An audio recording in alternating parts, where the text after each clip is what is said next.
Everyone, remain calm. Yeah, that's how it always starts. But then later there's running and screaming. Somebody talk to me! What is happening? Welcome to Jurassic World. You're listening to the Jurassic Park Podcast. You want to consult here or in my bungalow? Hold on to your butts. Well, we're back. Hello and welcome to the 117th episode of the Jurassic Park Podcast. I'm your host, Brad Jost, and we are here to discuss all things Jurassic Park. In this episode, we're going to start it off with a bit of news that features so many great people from this community with some really awesome news to look forward to.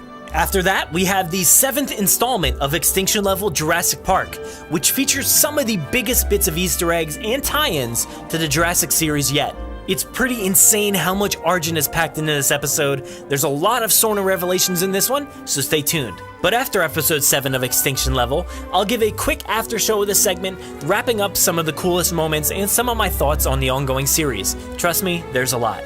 Following that, we have a very special installment of Jurassic Pop Quiz with one of the hosts, Steve Hurrell, and I guess you can call this one Jurassic Pop Quiz Kids Edition, because Steve quizzes a 5-year-old and a 6-year-old with what is potentially one of the cutest segments I have ever heard. Stay tuned for that one, you won't want to miss it. And to round out the show, we have another poll segment where I asked everybody in the community what surprise reveal in Jurassic World Fallen Kingdom would you like to see the most? Now, contributor Aaron Beyer joins me to read through some of the best responses. It's an interesting question to put out there, and I think we got a ton of great responses, so stay tuned for that one. So this is one of the most packed contributor episodes we have, and it also features so many great people from around the community, so why don't we get this episode started off with a bit of Jurassic news from around the world. 18 minutes and your company catches up on 10 years of research. Access main program. Access main security. These pictures were taken in hospital in Costa Rica 48 hours ago. I don't want to jump to any conclusions, but look. Boy, my head being right all the time. But today, I guarantee it. Friend of the podcast and somebody you've actually heard here all the way back in episode 30, Jurassic Collectables has released his take on the night vision goggles from Jurassic Park. Now, you've probably seen replicas all around before, but JC has built the first working replica that features the zoom in and out feature on those goggles. The light turns on. They look spot on from what you see in the movie, and that's because he scoured the internet, watched so many videos, and learned from people who built these things what exactly went into making them, and he actually got all those pieces, built them himself. It took a lot of time. He 3D printed stuff, I believe, and he scoured all over for old cameras that he could use for the lenses. He painted everything himself, and now he has what is the first working replica. These things are absolutely awesome. He's dubbed them the Goat Finder Mark I, which is obviously the best name you could come up with for these things. If you want to, you could actually make your own. He's got the specs here all laid out so you can find these pieces yourself and eventually put them under the seat of your car. When maybe you're out against a fence one day and you're wondering where the goat is and you just want to pull them out and put them on. And guess what? They are heavy, so you could use them for yourself. He has a full video on what he did to make these things. And also Tom Fishenden, who works on the podcast here and writes a lot of stuff for our website now. He actually wrote a full article on this and he detailed it. There's some pictures and also the video. So if you want to find the video, you can see it on our website and also in our show notes.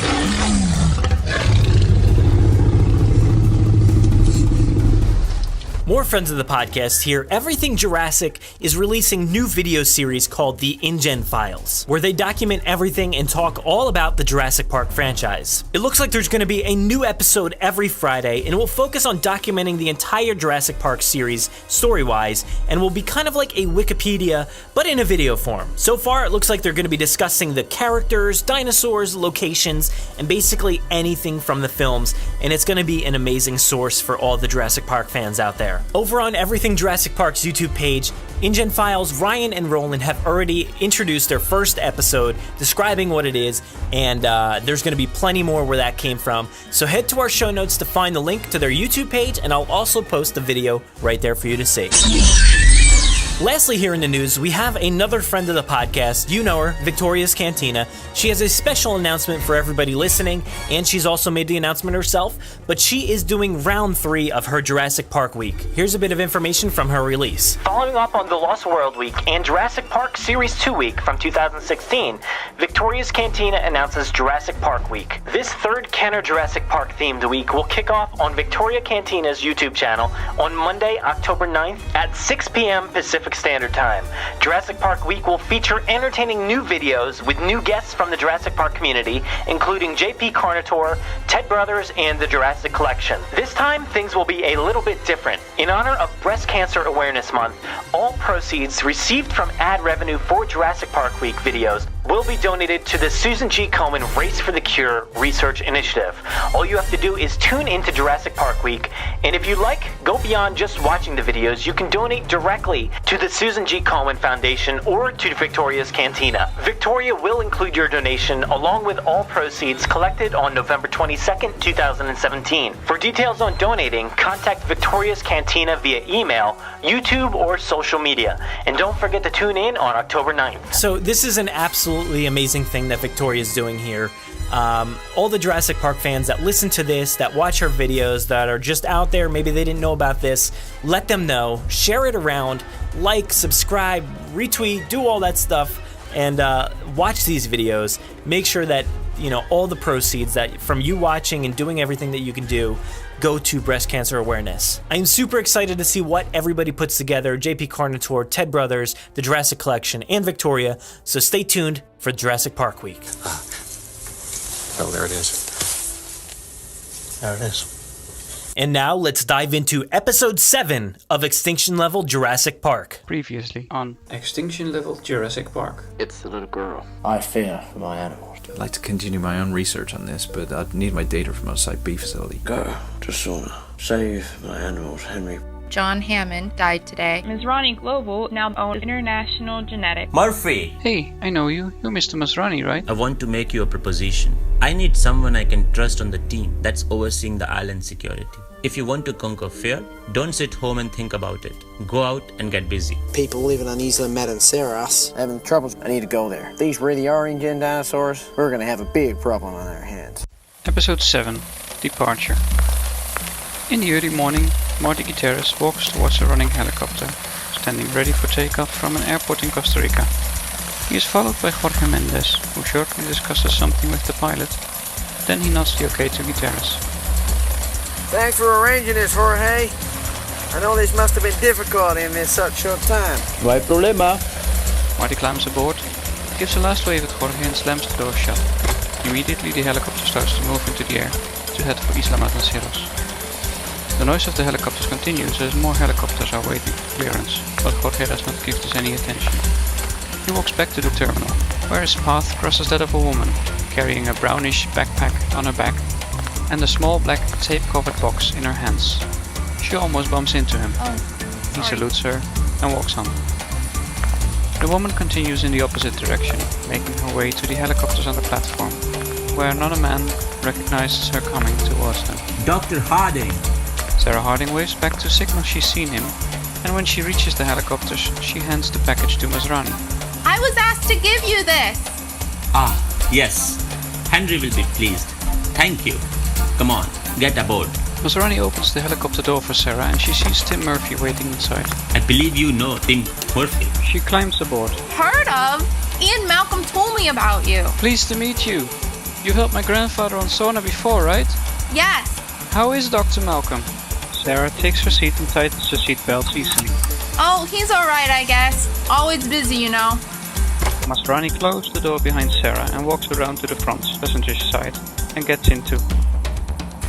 Sarah, this is Raymond, our pilot. Raymond, now this is the famous Dr. Sarah Harding. She published that book on dinosaur parenting behavior. Raymond looks quickly back and gives Sarah a nod. Gerald's daughter, right? Sarah smiles back and gives a slight nod as confirmation. Raymond returns his attention to the control panel in front of him, signaling Control Tower, requesting permission to take off. Sarah looks back at Tim, who immediately fires off a question. What brings you back to Isla Sorna? My father, as a matter of fact. He's helping Dr. Wu with the animals on the island. He asked me to come in and help. Maybe take over? I don't know. Raymond confirms to the tower, looks back to see if all has been secured. We're cleared! Hold on! As the blades roar overhead, the helicopter lifts off the platform and moves off into the distance. From a high control tower, a man in a dark green military uniform, wearing his medals, is overlooking the jungle, stretching out into the distance, with an endless ocean beyond. The man turns around, looking back at 3 casually dressed control workers, and the view on the other side of the control tower, a small village surrounded by high walls, with at the far end a fixed-up engine operations building, which had been the rescue point for John Hammond's investigative team 4 years earlier. One of the control workers puts down his headset, looking up at the man who's their commander. Sir, I received word from Mr. Masrani. They landed in Costa Rica. Their ETA, 3 hours. Good. On a monitor in front of the third worker, something started bleeping, indicated by a red point moving over a map of the islands, known as Las Cinco Muertes. Sir, do you see this? An aircraft approaching? One of us? I don't think so. Hail them! You know the drill. We're San Juan approach. Unidentified aircraft approaching Isla Sorna. This is San Juan approach. You're flying in restricted airspace. Immediately turn to coordinates 20. What the hell? What happened? They broke communication. Follow their signal. Let me know if they land on the island. The commander picks up a telephone and presses the top speed dial button. Vic? Yeah, it seems we got some more unwelcome visitors. Aircraft. Probably going for the landing strip. Yeah, have your team ready. Good. Yeah, I'll let you know. He hangs up. What is it with these rich bastards? Think they can do anything they want. And then they die. Like with that speedboat we found a few weeks ago. Exactly. This is Arjan Bos, and I want to thank you, the listeners, to all the great feedback we've been receiving, which keeps me highly motivated to continue on these episodes. I hope you enjoyed this new fan-packed episode in which we listened to Jurassic Unicast James Hawkins as Marty Gutierrez, Hector Salazar Valle as Jorge, Hammond Mishra as Simon Masrani, the Bryce Dallas Howard Network Jennifer Tarek as Sarah Harding, Tom Fishenden as Raymond the pilot, Jurassic Outpost Jack Delamere as the Sorna commander, and J Jurassic Timothy Glover and our host Brad Jost as the 3 Sorna control workers. A huge thank you to these fans for participating, and as always I hope you enjoyed this episode. If you still wish to participate, there are still a few roles available for which you can contact me on Twitter at BOS_ARJAN. And until the next episode of Extinction Level Jurassic Park. Wow, guys, so this one was one of my favorite episodes of Extinction Level Jurassic Park, called Departure. I don't know if you guys picked up on all the little Easter eggs and hidden clues and different things talked about in this episode, but there is a lot to go over. First off, this episode kind of starts off slowly. Gutierrez is heading to Isla Manaceras, and we get the introduction of Sarah Harding, being played by Jennifer Tarek, which is awesome.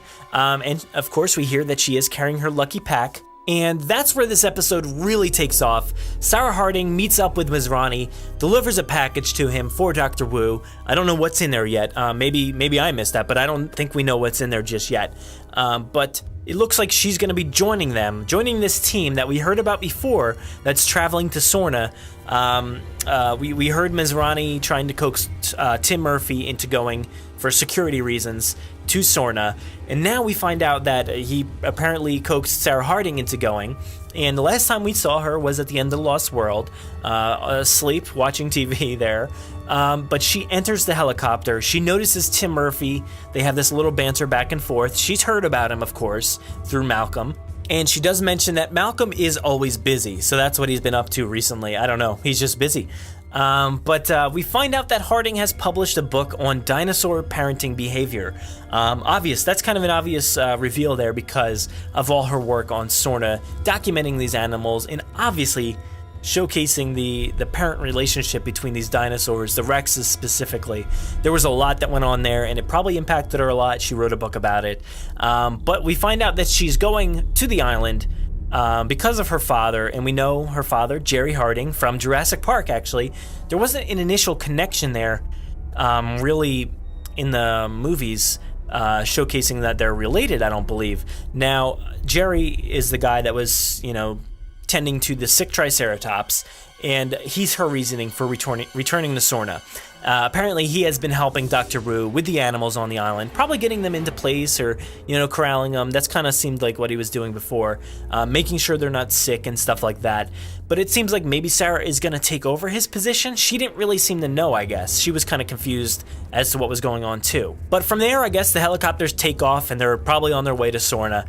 And it transitions to the next scene, which is in a high control tower in a jungle near an ocean, and there's a man in there and a few control workers. We don't know much about them at the moment, but you get a quick hint that this is actually on Sorna itself. They mentioned that there's a small workers' village, the same operations building where the team was rescued in the Lost World at the end. But the main thing, in all those Easter eggs that we heard about just previously, they ramp up again, and I don't know if you guys caught up on this yet, but they notice that there's an unidentified aircraft approaching Sorna. I guess that's what these guys' jobs are, to notice that there's stuff coming in and tell them to back off because this is restricted. We know it's restricted. So they notice this aircraft coming in. They call out to the aircraft, but the plane breaks communications with the control tower, which is pretty interesting. I believe we've seen another plane kind of go into the restricted area when they weren't supposed to. So is this a connection? I believe it is. I think there's a connection there from Jurassic Park 3.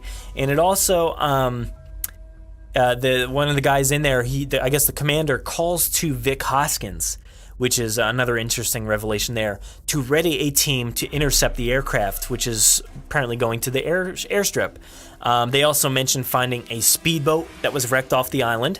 So, yeah, let's be honest. We're treading into Jurassic Park 3 territory here. We finished The Lost World. We kind of showcased a little bit of what happened at the end of that movie, behind the scenes, on the screen, and then it's kind of bridging the gap, and now we're heading into Jurassic Park 3 territory. It's just really awesome to hear what happened on the other side of that communication to the airplane that Grant and the Kirbys are on. So this is interesting to see what happens and if those characters play into this at all. So I suggest go back and listen to that, because if you didn't catch all those references, go back and listen, because they come at you super fast. There's a lot going on there. So many awesome people from the community in this episode. A few that you might remember here from the podcast or have heard about before here on the podcast. James Hawkins, Jennifer Terrick, Tom Fishenden, Jay Jurassic, myself, I was in there, Jack Delamere, and Tim Glover. Like I said, this was my favorite episode so far. I've already listened to it a few times, and I'm not just saying that I'm loving these, because I'm here on the podcast, because it's here. I actually love all these. They're so interesting, so much fun to bridge that gap between the different movies and make our way all the way to Jurassic World. See how all these dots connect. I really love it. So that was episode 7. Stay tuned for episode 8 in a few weeks.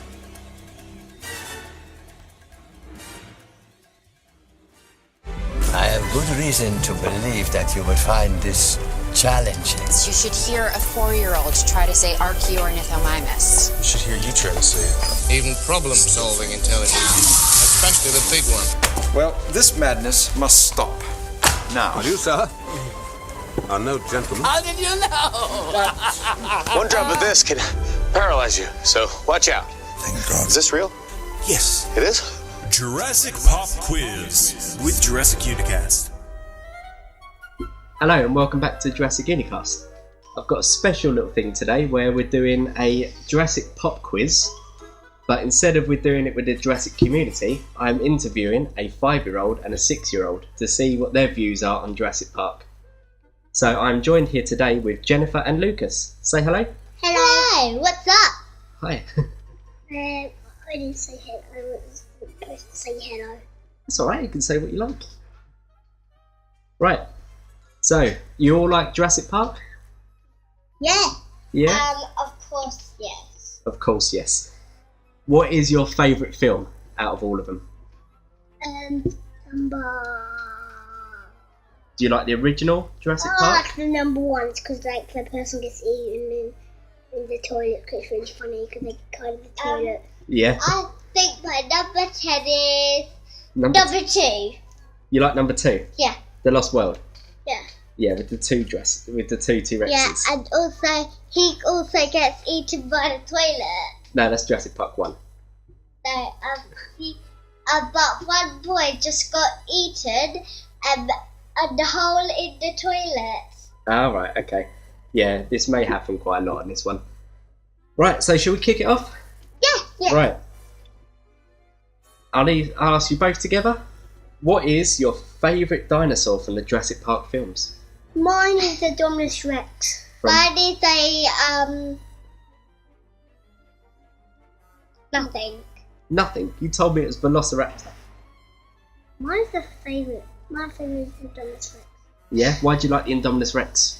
It's just because it's big and white. Yeah? And it's got sharp teeth. Oh, right. Wow. Where are you going, Jennifer? So, Jennifer, your favourite was the Velociraptor. Why is that? Because I hate it so much. Because you hate it so much. Is it scary? No, I like it. No, you are wrong. I like it. The raptor. The raptors? Yeah. Oh, right, okay. Right. Who is your favourite character from the films? Mine is Lex. Lex? What's my character again I like? John Hammond and I can't remember what's their name. Yeah.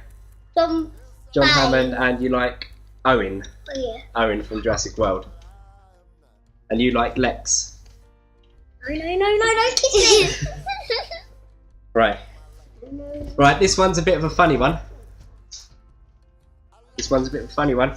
Can you sing the theme tune to Jurassic Park? Go.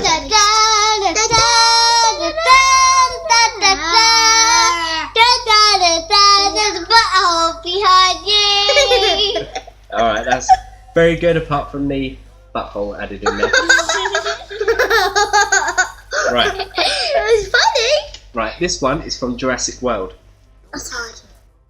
But can you say Archaeornithomimus? Sorry, what was that, Jennifer? Icomydimus. Icomydimus. Icomydimus. Archaeornithomimus. I don't know how to say that word. Oh, right. Icomydimus. Oh, that was good. Very good. I can see why they named it Indominus Rex. Right. If you could create a dinosaur, what would it look like? It would have a big fat T-Rex head and a little teeny body. Yeah. Little and big fat arms and little legs. Yeah, what would you call it? The fat little T-Rex. The fat little T-Rex? Yeah. Asaurus? Yeah. Jenny? Jenny, why are you scared? Right, come on. If you were to create a dinosaur, what would it look like?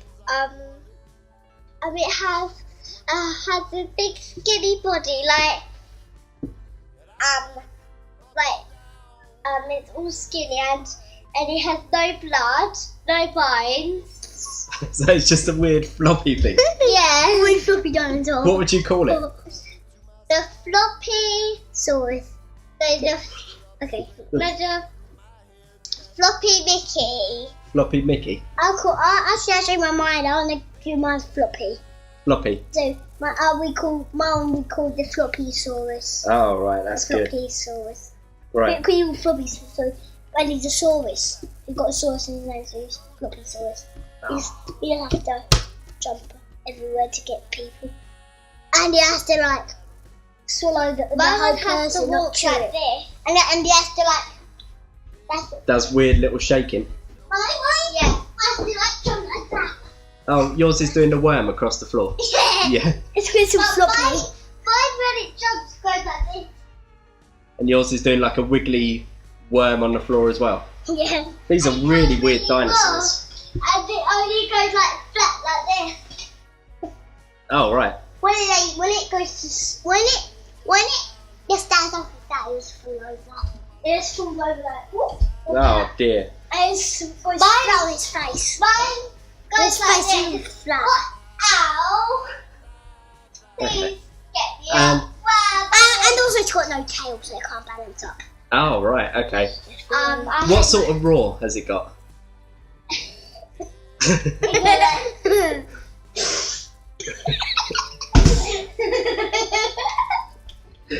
Oh dear. Right, sit back down. Right. Did you play the Lego Jurassic Park game? Yes, but I was rubbish at it. You're rubbish at it. Yeah. I couldn't see the T-Rex eat the Lego score in it. Oh, right. But also, I don't even have it anymore, so I'll say no. You'll say no, but we do have it. It's letting someone else borrow it, aren't we? Yeah. But he had it forever. All right. Okay. Calm down. All right. So, what did you like about the Jurassic Park game? I hated it. Yeah, I'm not talking about you. I loved it. You loved it. What was your favourite part? I hated it, actually. Oh, you both hated it. Yes, because I didn't get to see the T-Rex bit where the bank is in the Lego toilet. Oh. I wonder in the movie the man doesn't even have a poo. Oh, right. He could only pull his pants down, sit down, and don't even have a poo. Yeah. Technically. He was on there for a long time, wasn't he? Yeah. He wouldn't even get on to just stay on the. But I was still on the poo in the T-Rex's tummy. Yeah, I think that's what he did.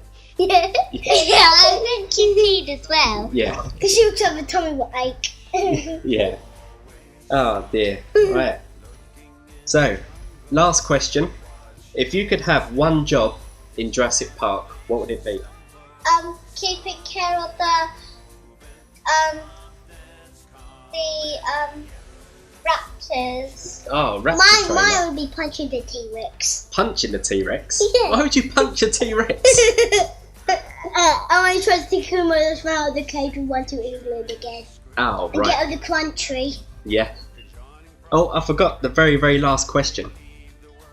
Who would win in a fight? A T-Rex or a Spinosaurus? Why not? Spinosaurus. Yeah, because the Spinosaurus won in the Jurassic Park 3. Yeah. But that's not real. That doesn't really happen. T-Rex is better. Yeah. T-Rex! What about Dominus Rex against T-Rex on this? Yeah, Dominus will win. Yeah. But it didn't win, although the T-Rex had help in Jurassic World, didn't it? What if the T-Rex didn't have help? Oh, good question. I think the Indominus would win. Let's see on the on YouTube. I don't YouTube know. just so I'm not saying anything because it's very, very, very, very, very enough. Okay, that was the last question. Oh, we can have ice cream then. That was my bribe, was it? Yeah. Yeah. Okay, right, you going to say goodbye then? Goodbye. Oh, I went too close to it. And, that's okay. Alright, That's good. well, that was different. Hope you all enjoyed the kids' version of the Jurassic Pop Quiz. And depending on how well it goes, and if I get them to sit down again for longer than 10 minutes, No, I'm not doing that. we'll try again. Right, well, thanks for listening.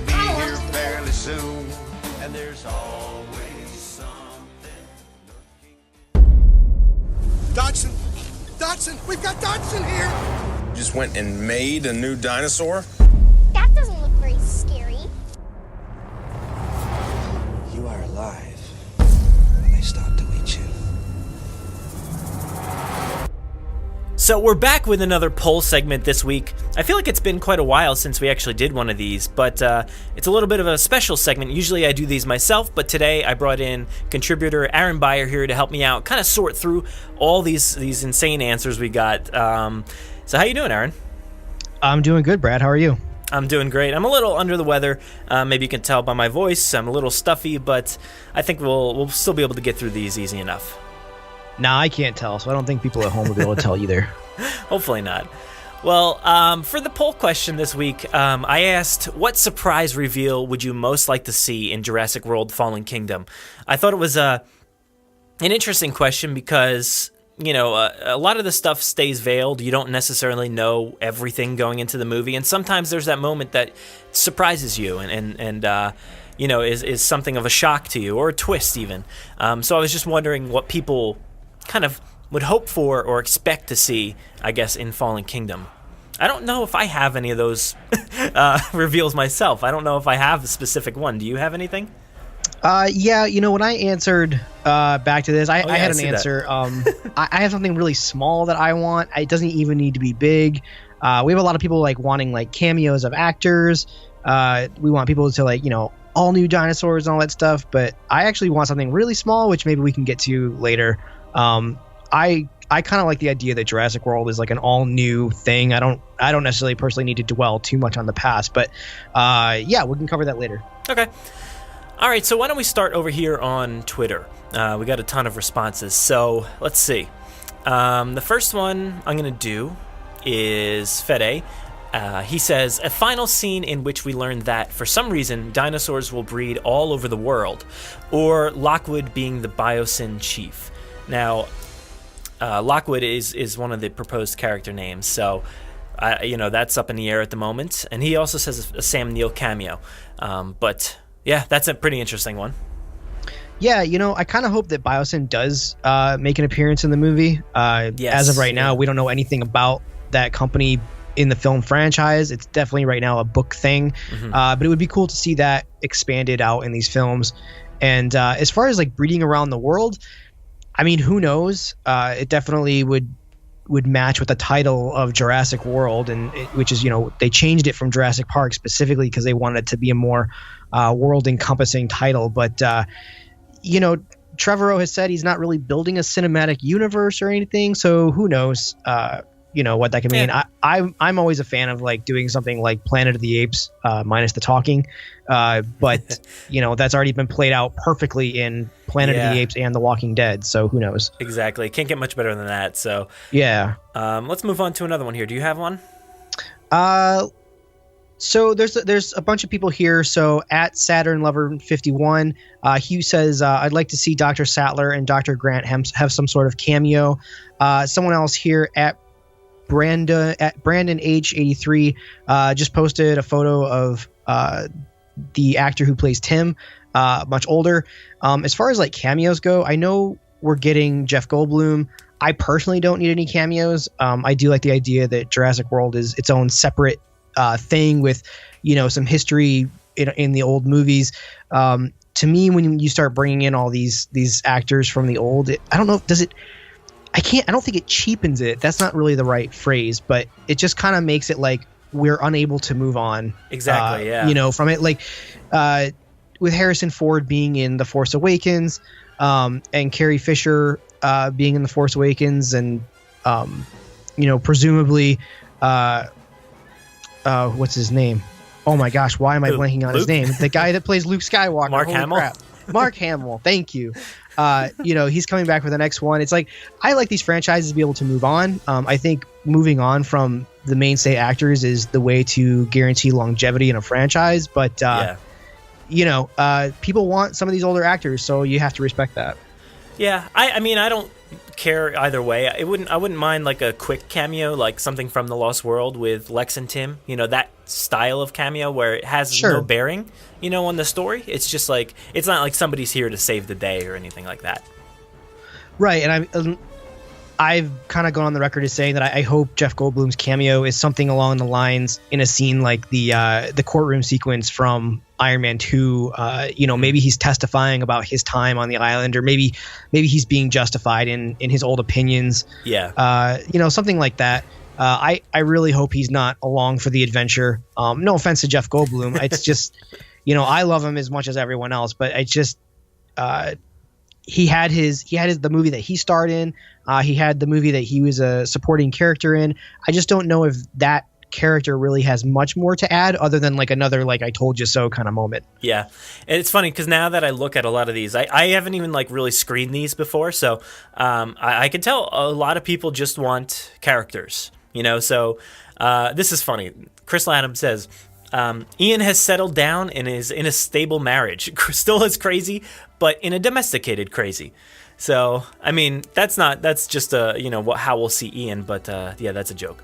Victoria's Cantina, an ending like we see in Pirates of the Caribbean 2, but instead of Barbossa, it's Grant, Sattler, and Tim. Then the credits roll.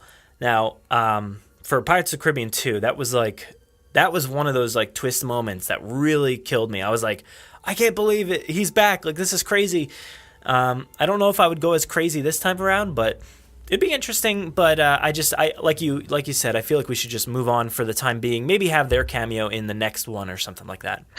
See, I kind of like the idea, except for the fact it's like, what are Grant, Sattler, and Tim like doing, like hanging out? Like, I just like I don't see a storyline that could like thread them together as like and we're back kind of situation.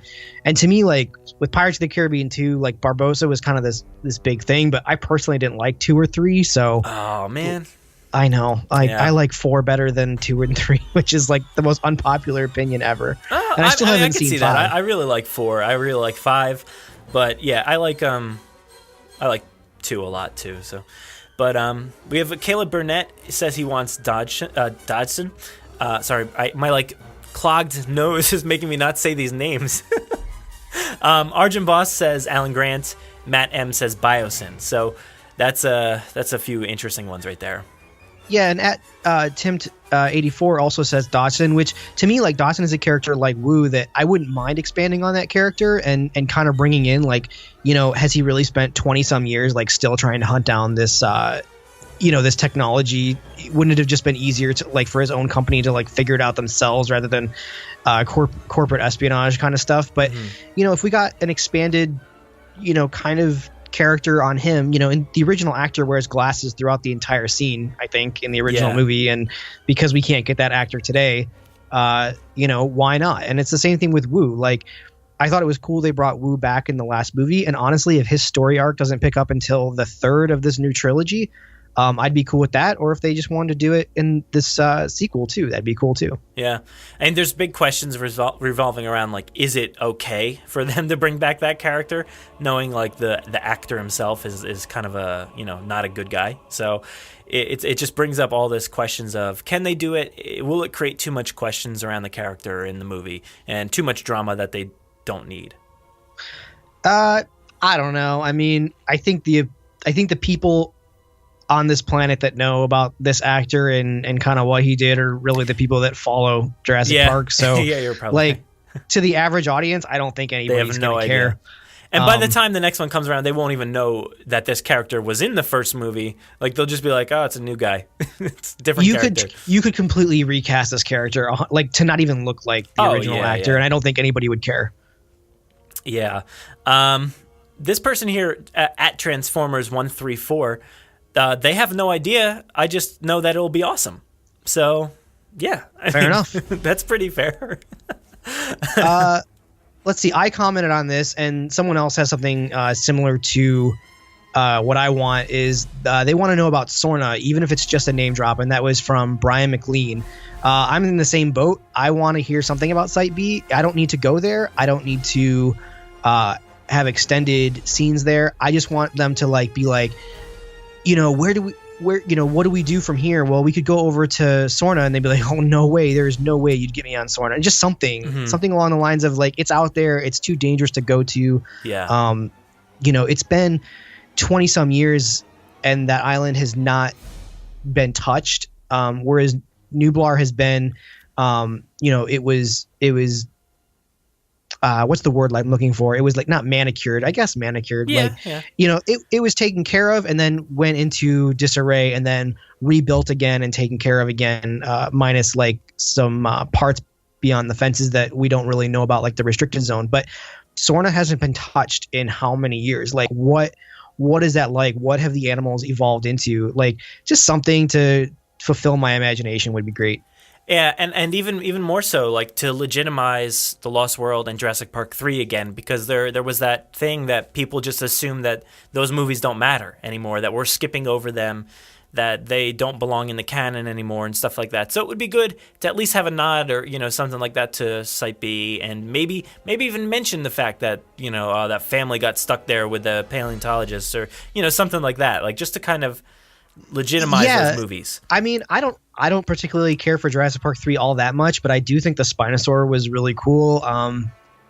As far as like, people not agreeing on the design, I thought the design was neat. I don't really care what a real Spinosaurus looks like. Like, to me, these dinosaurs don't need to be 100% scientifically accurate. No. Who cares? So I like the design of the Spinosaur. And as far as like saying that the Lost World doesn't count, that's like, I don't know, man. Is that blasphemy to say that the Spielberg movie doesn't count? Like, that's messed up. I know, right? So, doesn't make any sense. Yeah, I definitely want some kind of nod to Site B. Yeah. Let's see. We have at DTDB35 says a nice clear shot of a big animatronic in motion. So that's something we assume is going to happen. I mean, like, we kind of sort of know. I mean, I don't know what the extent is, but whether it's, a neck up shot like in Jurassic World or a full body, that would be awesome. But that's still up in the air. We've seen the photos of people underneath like a sound stage with puppeteers and stuff. And I know it's super unpopular to say, but I look at Jurassic Park 3 and I hate like almost all those animatronics in that movie. I thought the Spinosaur animatronic shots were absolutely terrible. I just personally, and I know that because I'm a CG artist, I may be a little biased, so take what I say with a grain of salt, but like, I think movement is so much better in CG. They could take out every animatronic and I could care less. I think the CG today looks perfectly fine. There are shots of the Indominus that 100% look real in Jurassic World. So, I get that there's a tradition of animatronics and puppets in the original movies, but to me, if it doesn't move right, then I would almost rather them have gone CG anyway. But that's just me. Super unpopular opinion. Don't send me hate, please, on Twitter. Yeah, I mean, you can tell the difference. I mean, they don't blend as seamlessly as you'd hope. I mean, you can definitely blend them nicely in some areas, but other times you can definitely tell the T-Rex is getting a little too wet and it's jittering, so there's moments like that. But yeah, I'm okay if they have full body, shots of it. And I agree that the Spinosaurus didn't look great in Jurassic Park 3, but I don't know if that was specifically the animatronic or the camera work, because I feel like the camera work was really poor. I'm sorry to say, but Joe Johnston is a great director, but something happened there. I don't know. There was a lot of like shaky cam that kind of tried to add some I don't know, weight to the character, but it didn't really work for me, at least. I think of shots like the Spinosaur like gripping the T-Rex's head like before it goes off camera, or like when the Spinosaur like has its nose like face onto the camera inside that plane, and all that stuff just felt so cheap to me. And like when the Pteranodon like turns to look at the camera, it had to have been the camera work, honestly, because it was Stan Winston Studios doing the puppeteering at the time, which it's not like they forgot how to do puppeteering, right? They were they're the top in the industry. So maybe it was just the camera work. And Trevorrow has gone on to say, like, we're going to use puppets, but if they don't look good, we're not using them. And I think that's a good attitude to have. Look at the original Stegosaur scene from The Lost World was supposed to be an animatronic Stegosaur, and Spielberg showed up to set and was like, no, not doing it. So, hopefully, I have a little bit of faith in these particular directors that they'll make the right decisions on when and when not to use animatronics. Yeah. Let's see. Do you have any other ones? You see any other ones here on Twitter? Let's see. On Twitter, I know someone here said, I'm looking for it, but I can't seem to find it, that they just wanted like some new dinosaurs, which I'm totally on board with. I also am a stickler for the fact that the dinosaur count has never been rectified from the first movie. Like, it's always different in every single movie. Yeah. But at this point, we're so far removed from the original series that we can go beyond the original count, I would say, because who knows what Wu's been up to in the last 20 years. Exactly, and this might fall into that a little bit here.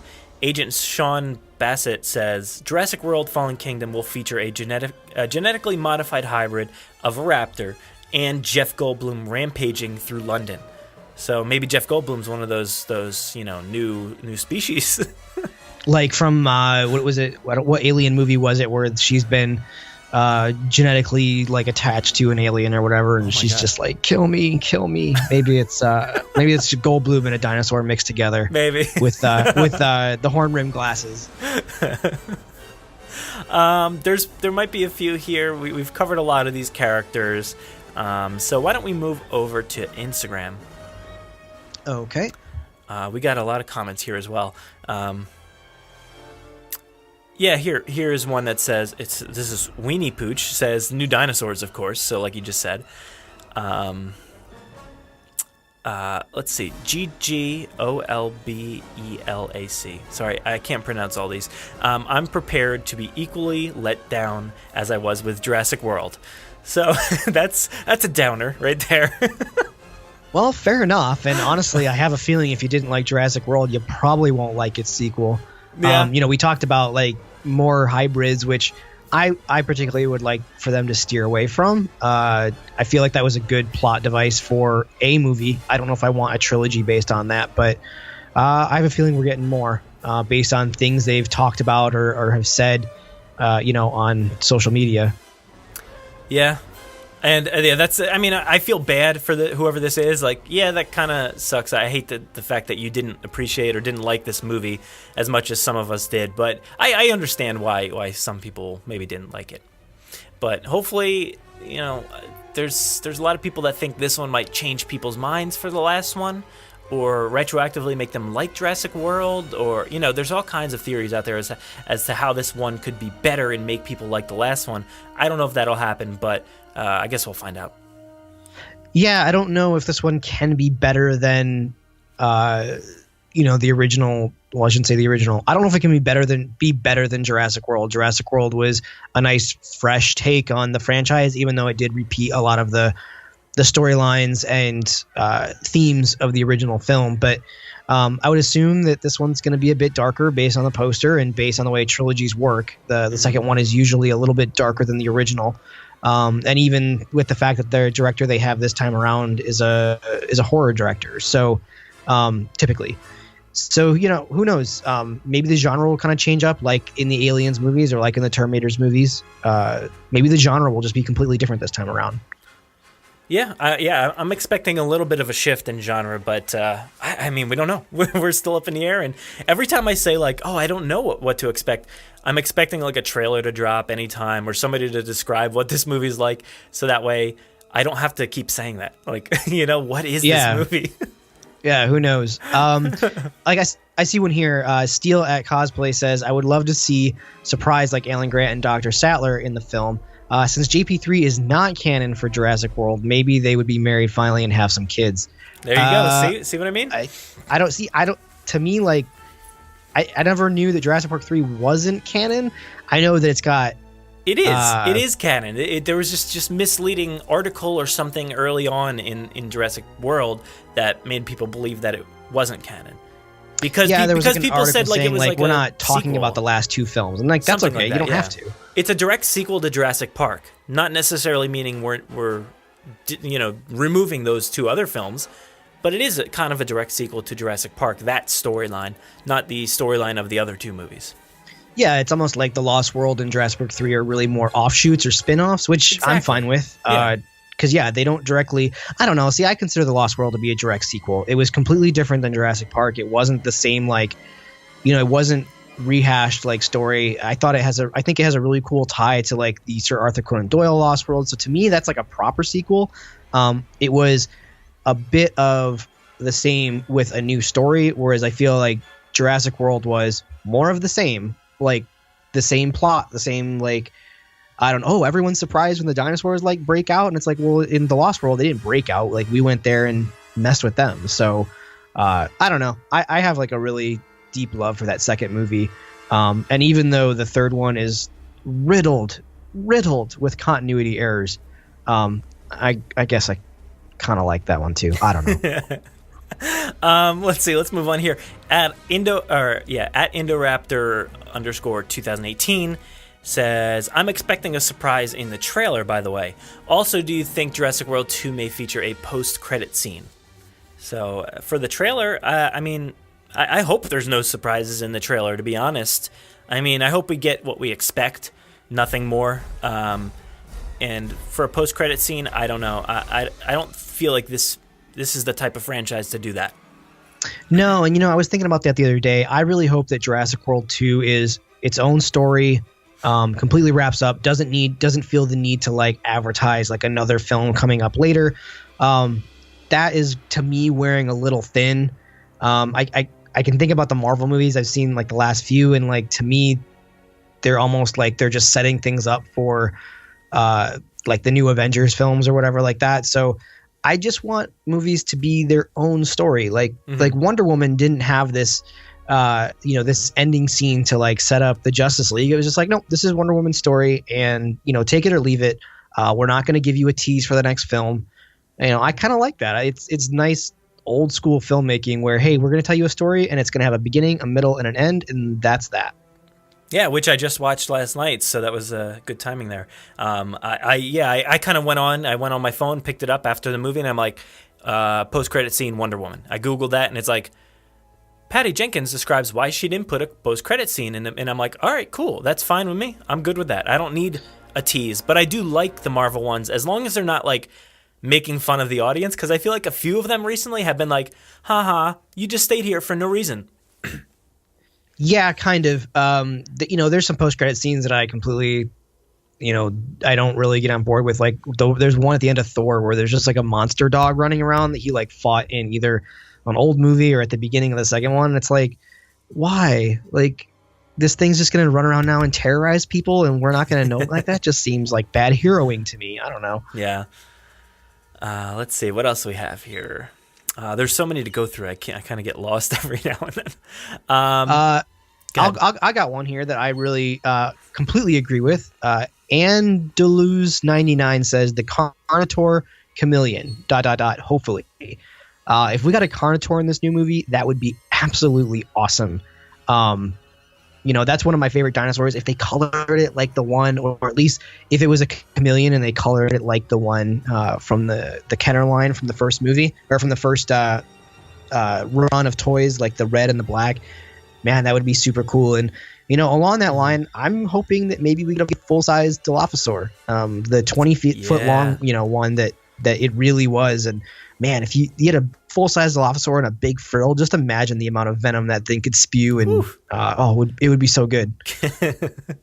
Yeah, that I hope we do see that, and the Carnotaur as well. I think that thing's so deviling looking. It's just like, it would be awesome to have different villains, I guess you could say, in a dinosaur species here. But I do want to see, the typical raptor and Rex and stuff like that. I don't disagree. I think we need to see the typical raptors and the Rex, but there's always room for more, and maybe Mattel is wanting this to be like kind of their Star Wars as far as like toys are concerned, and maybe Universal's like, hey, we'll give you some new dinosaurs to make toys of. Everyone wins.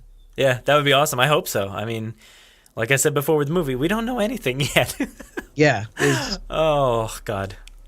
This is a long one. Number 1 _Jurassic_World_ fan page. Something else. I think there's more. Would like to see Alan Grant's Gray, Zach, Dr. Sattler, and everybody else in the movies team up and accomplish whatever they are trying to accomplish in Jurassic World: Fallen Kingdom. I mean, sure, but to me that almost sounds like Fast and Furious. So, which I love those movies, and I love that, like, what was it, Fast 5 took all those characters, a lot of the characters from the different movies you loved, and brought them all together. I would kind of like that for Jurassic, but like I don't see a need. I don't see a reason.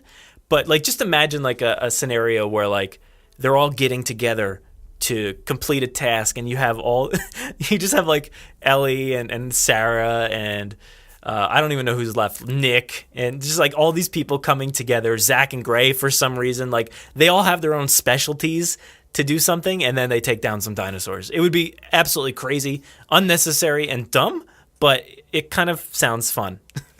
It's almost like I wouldn't mind completely 100% out of canon, of course, but I would absolutely pay to go see. I would go see a movie that is Fast and the Furious meets Jurassic Park meets The Mummy meets like all these other crazy Universal franchises. If they just wanted to, if it just wanted to be like Universal presents franchise movie, and it was just all these crazy franchises thrown together for one epic crazy movie, and it was completely out of canon, but like the actors all showed up and were in it, and kind kind of like the some Lego writer movie out there came up with a crazy idea to bring them all together. I'd go see that movie for sure. Yeah, I mean, kind of like the Lego movie of live action in a way, like where you get so much stuff together and just have fun with it for no reason. It doesn't adhere to any storylines or anything. It's just like, let's take all these interesting people and put them together.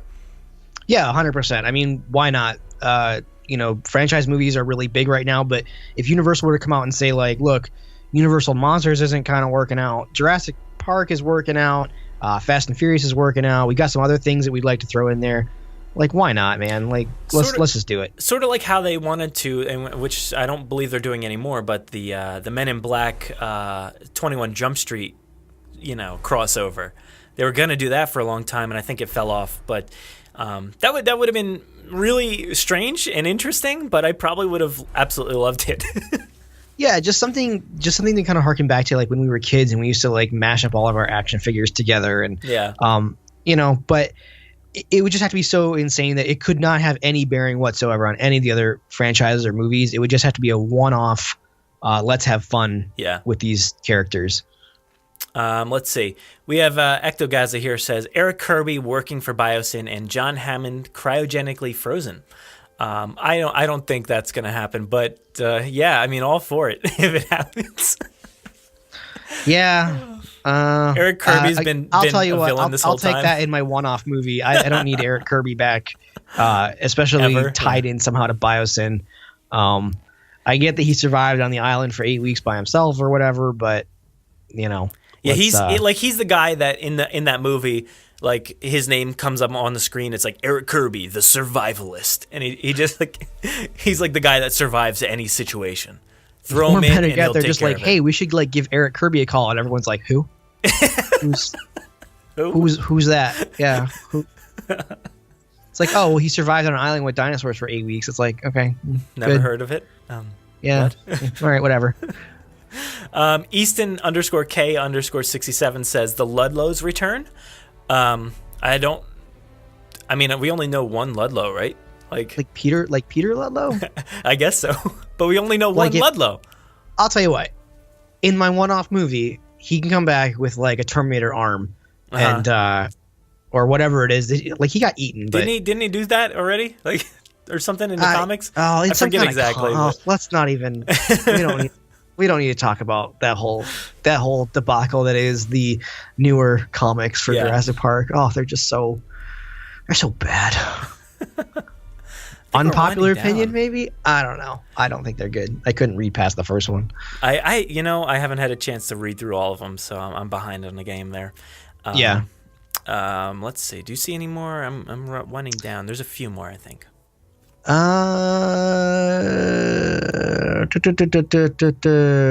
don't think so. A lot of people just commenting on other things here. Something about the Telltale game. I think it would be interesting to reference the Telltale game by introducing the Trudon, and that's by Guaca Flocka.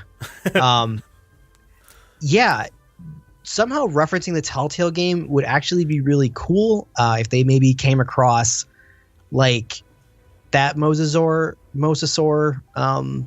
like encounter, or like the Trudon would be really cool. I think it would just be like a nice replacement for like the Compies maybe, but it's been a while since we've had Compies, so it would be nice to maybe see smaller dinosaurs too. Yeah, I agree. That thing was kind of terrorizing looking. So let's have all, and like you said, we need more. I want to move over to Facebook here so we don't take up too much time. But Thomas Fishenden, who is here on the podcast a lot, he says Alan Grant and Ian Malcolm reunited. So, I mean, that would be that moment that you wanted in The Force Awakens, with Han maybe meeting Luke again, but it didn't happen. Hopefully none of that kind of comes into play in the Jurassic World. But I could go for them reuniting in some sense. I don't know where or when. Maybe in the next movie. I feel like I said before, save something for the next one. Yeah, or in my highly anticipated, highly wanted courtroom scene where they're somehow debating the merits of what do they do with the island now that it's abandoned again. This is obviously a 20-year plague on Costa Rica, having to deal with these islands of dinosaurs. There's got to be some kind of merit of of the government wanting to just be done with it, go in and just destroy it and have their land back without people dying. Imagine like Grant's on the stand and we don't see it. We just like hear a courtroom thing going on in the background, and you're following maybe Ian Malcolm for a second with the camera. And then Malcolm walks into a courtroom. Grant comes down off the stand and walks by Malcolm, makes a passing comment. Malcolm gets up on the stand and talks about something. That could be interesting. It's literally not even like a scene. It's just like, good luck with these, fools or something like that. Yeah. I'm trying to think of like if there's any way to incorporate like the scene from the end of the book where all the original survivors are like, what was it? They kept them at a hotel while they recovered on the mainland so that, they could make sure that they were not going to talk or not mess up their NDAs or whatever it was. But all those actors now are quite a bit older.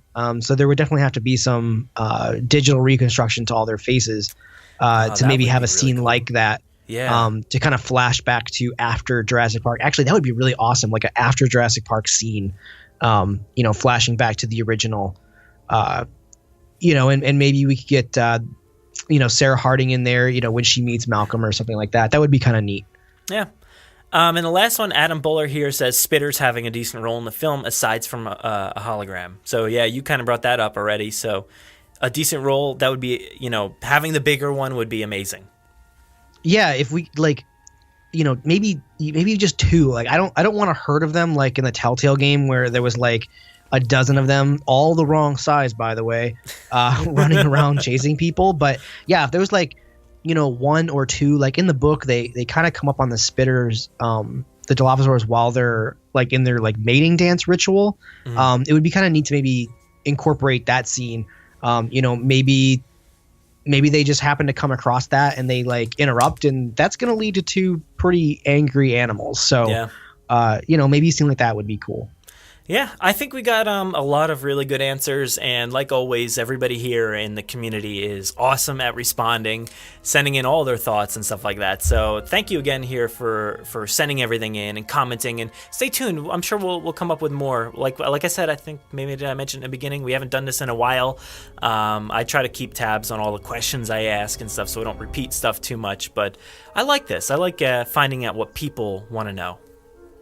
Yeah, episodes that I've been planning on working on, I know I'm trying to incorporate the audience more. And part of that is really just thinking ahead of time. We want everyone out there to feel like they're definitely a part of the show. And it is fun to have your answers read and kind of like have this conversation with the audience. And so for us, it's really just a matter of planning ahead. So if there's anything out there that you guys all want to know about, feel free to reach out to us and hopefully we can cover it on the show. Awesome. Yeah, well, thanks again, Aaron, for joining me, and let's head out of the poll segment here. Yeah, thanks for having me.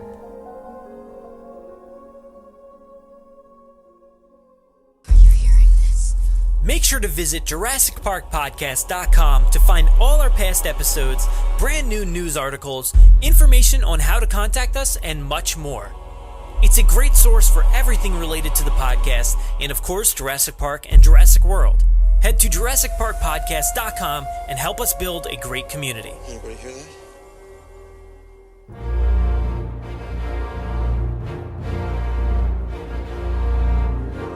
Thanks for listening to the 117th episode of the Jurassic Park Podcast. Of course, a big thanks to Arjun for the audio this week for Extinction Level. I absolutely love the fan interaction in episode 7. It's pretty amazing if you think about it, what Arjun has been able to do. Gathering some really awesome people from around the community to work together on such a cool project. Stay tuned in the coming weeks for more. Also thanks to Steve, Jennifer, and Lucas for the awesome Jurassic Pop Quiz segment this week. I feel like we really need to turn this into a regular thing here because I honestly died from just how cute that was. Anyway, thanks again, guys, and I hope to hear more. Of course, a big thanks to everybody who submitted answers to the poll segment this week. There is already so much to look forward to with Fallen Kingdom, but some of these reveals that you're all hoping for would be pretty killer, so let's keep our fingers crossed. I can't forget to thank Aaron Beyer who joined me in reading off all the answers today. If you want to interact with us, we do most of our work over on Twitter at Jurassic Park Pod. We're also on Facebook at facebook.com/Jurassic Park Podcast, and our Instagram handle is at Jurassic Park Podcast. You can listen to us via iTunes, Google Play, Podomatic, YouTube, our website, or wherever else podcasts are found. So make sure to subscribe to automatically get new episodes every week. If you haven't already, please give us a 5-star review in iTunes or a great review wherever you listen to the podcast. It will seriously help out our rankings and make it easier for fans like you to find us. We're usually spotted commenting on the Jurassic Park subreddit as Jurassic Park Podcast. Don't forget to check out JurassicParkPodcast.com for all the links you heard here today. If you want to get a hold of us, you can email us with any news stories, MP3s, comments, or if you want to debut a segment of your own, send them to JurassicParkPod@gmail.com, or you could submit questions directly on our website contact form. If you'd like to record something for the show, send it in to us and we'll feature it in an upcoming episode. If you don't have any way to record, you can give our voicemail line a call and leave us a message. That number is 732-825-7763. Thanks for listening and enjoy. No, I'm simply saying that life finds a way. You will remember to wash your hands before you eat anything.